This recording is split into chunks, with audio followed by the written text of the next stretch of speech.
2012, I'm all over the place, right?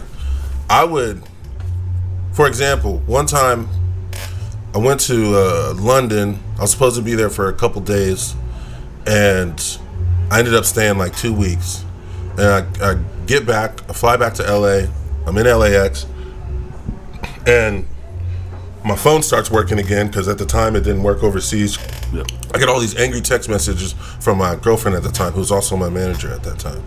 And I was like, oh man, fuck this. And then I booked a flight to Japan, right? And I was in Japan for another 3 weeks, you know, on tour and shit, right? So I would come back from the road, and there'll be all these things that I had to do, and a bunch of features, right? And it would be like, okay, you got to do X amount of features. You got to do 11 features, right? Before you leave for this next thing that you're doing in 3 days. Yeah. And I'm just like, I don't want to do that. I want to chill. Yeah, I want to relax. I'm at home. You know what I mean? And I had a thing at the time to where I was like, yo, anybody who reaches out from Tulsa, you know, give them a deal if they're not whack. Yeah. You know what I mean? So there was a bunch of stuff that I wouldn't even do, that would never even get back to me. And by the time the music actually got to me, if I wasn't talking directly to you, it was just on a queue of things that I needed to do. I'm being forced into the studio. Not forced, but it's like I've already gotten the money. Yeah, you're a wild child. You're not about to so do you sound like every you sound like every rock star movie I ever heard of. Nigga, he like, man, I don't want to make no more songs. Yeah. Johnny, we need more songs. He like, no, I want to go back to Japan. And less blankets. He said, I'm going back to Japan. Yeah. Fuck this shit. Yeah. So so there'd be a bunch of stuff that I had to do, especially at that time, and I would just knock it out, and then let the management side of things deal with whatever happens. So, you know, years later, when I start to be on social media more, I would see songs that's like, oh, featuring Johnny Polygon, and I'm like, what the fuck? The fuck is that? You know what I mean? And I'd hear the song and I'd be like, oh my god, that's fucking horrible. There'll be sometimes just to keep it a buck. That's sometimes to keep it a verse right there. That's what I'm hearing. Right. If there was a verse to a song that I wasn't fucking with, but like the bag was right, I would just record to a different beat at the same tempo, and then send the vocal stem over. Oh, that's smart. You know what I mean? Yeah. So then it was like, so whatever happened with that feature, you know, I try not to apologize for shit, but I can tell you that that's what happened. You know what I mean? And that's believable. Like I've been through that now. If you go look at some, like, we're not gonna say that. There's just features that just probably, you know, less than. Right. But it is. Oh, but no, hold up. So Ali Shaw, she sends me this message of this audio recording. And she's like, yo, this kid was bigging you up, blah, blah, blah. And I'm like, oh, okay, cool. And I listen to it, and it's like, you're like, oh, Johnny, he burnt me on a feature, blah, blah, blah. And by this time, I'm just like, oh, shit. Let me hit him up and see what's up. Like, I was like, yo, did I do you wrong on a feature? You were like, no. Yeah. I was like, that's not what I heard. You're like, no, it's all good. And I was like, oh, okay. Right. You know? So yeah, it is all good, cause like, but I can see it from your perspective. Yeah. But you know, Kanye has a line. There's a million me's. There's a million yous. There's only one of me. Yeah. You know what I mean? So at that time, the features, and even to this day, it's like I don't even do features like that no more, because it's like I have to really believe it. Because if I do a feature for somebody, they want more shit. You know what I mean? Yeah. They don't just want the verse. They want the experience. Yeah, they want the whole treatment. They want to be best friends. They want to talk. They want my phone number. They want me in the video. They want to be on tour. They want to do all this. And I always say, you never really know a nigga till you tell him no. Yeah. You know what I mean? Yeah. Once you tell a nigga no, whoo, the truth, nigga. He's like, well, fuck you then, nigga. You know what I mean? And that's why whenever I'm traveling around, and there's somebody that's got an issue, I just be like, oh, I must have told them no sometime. We got waters for you. Hold on, one bad. Okay, cool. Now I got questions while he's gone. Cool. As someone that's, I'm not gonna say there's no There's no end goal with music. It's just to get to a level and keep going and sustaining. For you to be someone that's sustained a level, and like you said, you've seen the world 8 times over. You know what I mean? Yeah. And that's a goal in itself. But to really live your whole life since adolescence of doing what you want to do. Yeah. Do you get fulfillment in knowing like I did what I wanted to do at the I mean, there's definitely a level of there's that, but there's also like the further you get, the further you realize sort of thing. You know, like thank you. Rich Melanin. Shout out to Rich Melanin. Hey. But it's like a false horizon. You're climbing up a hill and you think you're at the top of the hill, and once you get to the top, you realize there's a mountain right there. You're like, oh shit! So then you climb up the top of the mountain, and you get to that. It's like a volcano is up next. You know what I mean? It's your work is never done. It's never done. So it's like, some people when they meet me, they're like, wow, you're a lot more humble than I thought you'd be, and I take that as a compliment. But it's also that I've seen a lot. I know how much further there is to go, and a lot of the people I've been around are way further along than me. Yeah. So it's like, oh man, it's like, I'm not selling out stadiums or nothing like that. So it's like, there's that, and I haven't done anything sober. Like everything that I ever did, I was always fucked up. I was always secretly high, drunk, or I was cheating on my girlfriend at the time. I used to have girlfriends in every city around the world that would pick me up, ready to cook me food, introduce me to their parents, thinking I'm their boyfriend. Now I know Johnny don't want to do this no more, but if any of his girlfriends need a new boyfriend and got a bag on them, man, don't tell them they gotta have a bag. Look. Don't tell them you know me. They used to love me. That's the biggest beefs. That's the biggest beefs. But no, so I really did the whole sex, drugs, and rock and roll thing, and they don't tell you about rehab at the end of that. Sex, drugs, rock and roll, and rehab. Yeah. You know what I mean? The silent R at the end. But, double R, that's a double R. Man, the double R. So, I got diagnosed with congestive heart failure in 2018, right? So my heart operates at 22% of a regular heart, right? And when I got diagnosed, that's when my drinking and cocaine use just went out of control, which is crazy to think about. Yeah. But there's a saying in recovery, this shit is cunning, baffling, and powerful. You know what I mean? It baffled me that I actually convinced myself that cocaine was good for my heart. You know what I mean? I was like, oh, it speeds it up. It's almost like working out. You know what I mean? Like, I'm sitting here sweating. Like, damn, this is good for me. This shit get my blood running. Yeah, like, oh man, I'm in a good mood and all that sort of shit. Yeah. So it's like, but I was such a womanizer that whenever I showed up to somewhere, that memory is instantly a secret because I don't want any of my girls finding out, especially my real girlfriend. You know what I mean? So it's like nothing I could do. I could ever really like celebrate or live like out loud because I'm not even supposed to fucking be there. You gotta hide your win. Oh man! You're like, hey Johnny, you wanna? No. Right. No picture weekend. Man. Right? Yeah. Exactly. There would be times. It's hard to live like that. There would be times where it's like there was one tour where. I had a girlfriend that went on the road with me for this tour. I was fucking devastated because I was like, oh, this is going to be a fucking disaster. Oh, shit. Like, what the fuck? Because each one of these girls they want to be shown the treatment when I get in town. You know what I mean? They want to be with me. They want to be backstage. They want to be on the side of the stage. They want to be going to the... They want you to go like this. Yeah.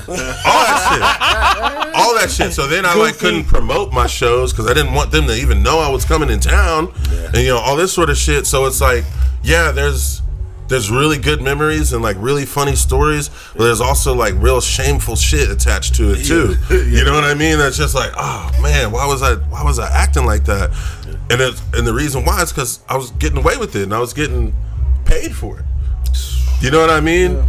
It's like, yo, I got some bars that are just like, my life wasn't nothing to play with. I get paid to do things that most niggas couldn't get away with. Yeah. You know what I mean? So it's like that made it to where my identity was kind of wrapped up in being this like self-destructive last black rock star, just a fucking mess out there on the road. And so once I got my heart diagnosis, my heart actually gave out about 3 times.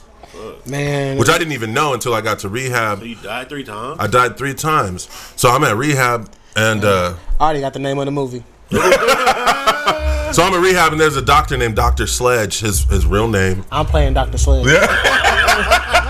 Nah, you're not white or bald enough. Damn. Yeah. I got people. I got They people. change that all the time. Right. Race swap. Disney. It's the Marvel Sledge, universe. Dr. Smith. Yeah, we're forward thinking. Yeah, but he tells me, when your heart stops, you're going to cardiac arrest, and that's dying. And I never really knew that because there was nothing there.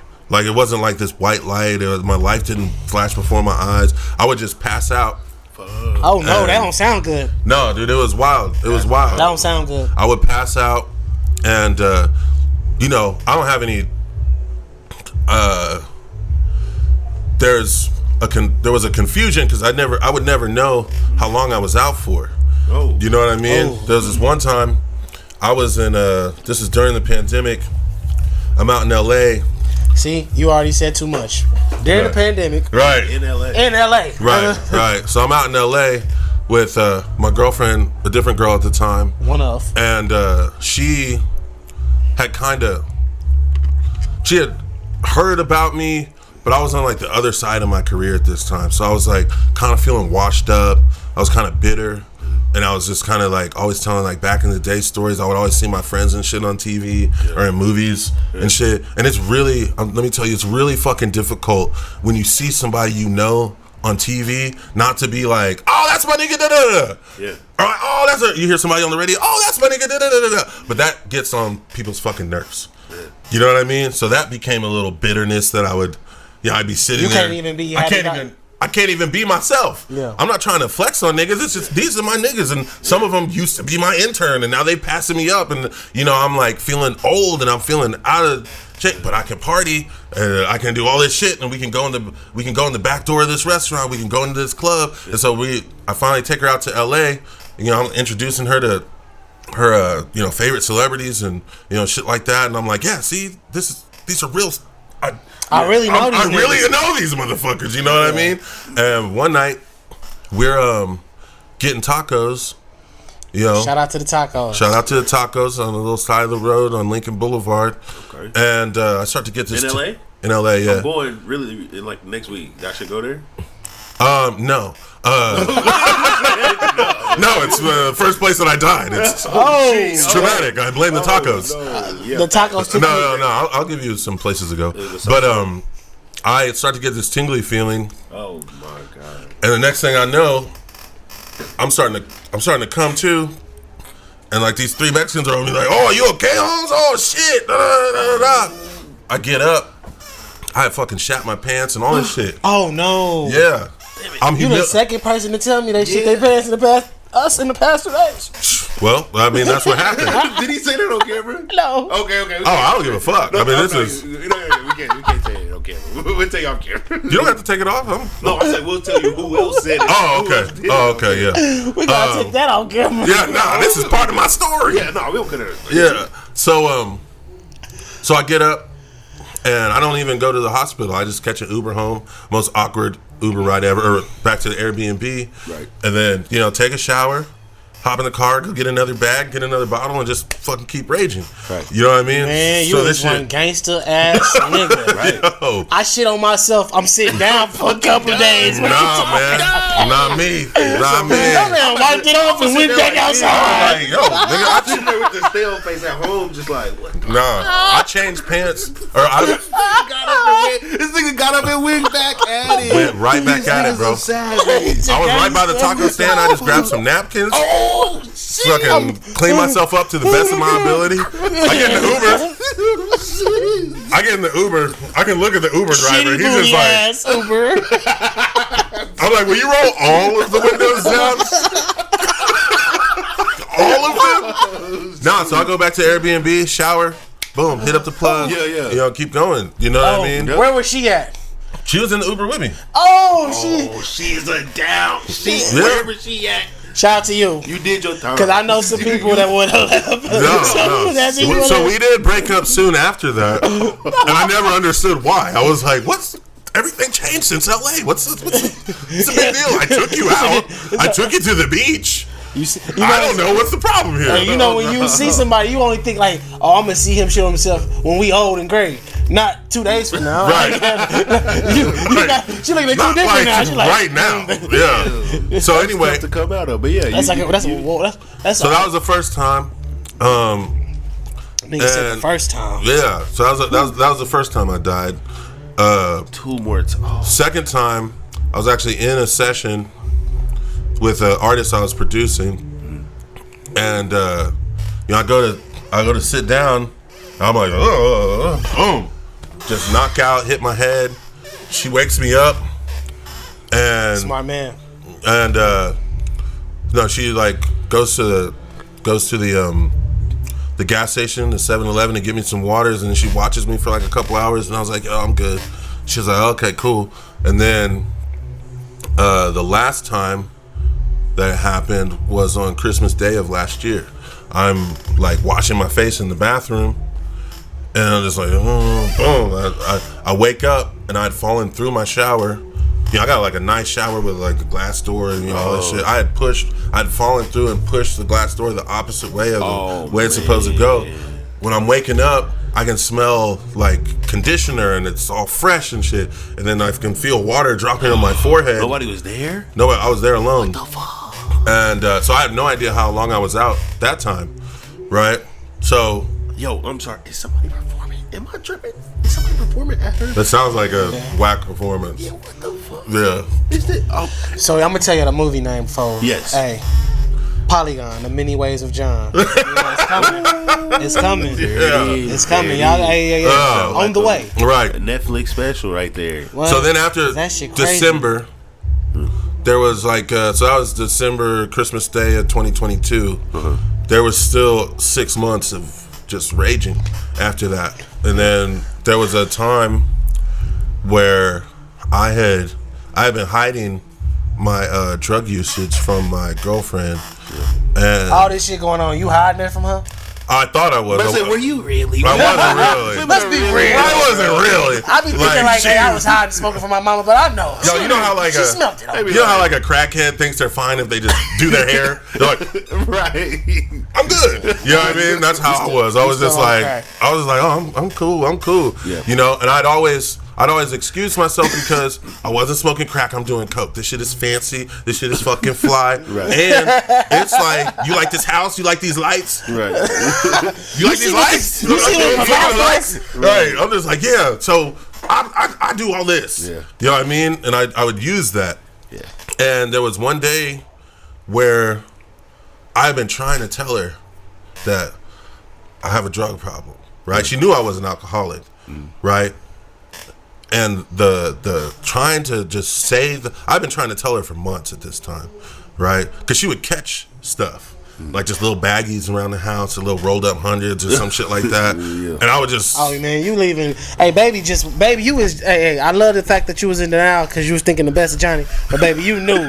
You seen that rolled up hundred. No, what you thought he was doing? But there's nothing. There's nothing she could do about it with me, like gaslighting the whole situation. Yeah, I'd be like, you are accusing me. Right. How could you? But after all I've done, after all this shit, you know what I mean? Yeah. The hardest thing that you can do is confront an alcoholic or a drug addict.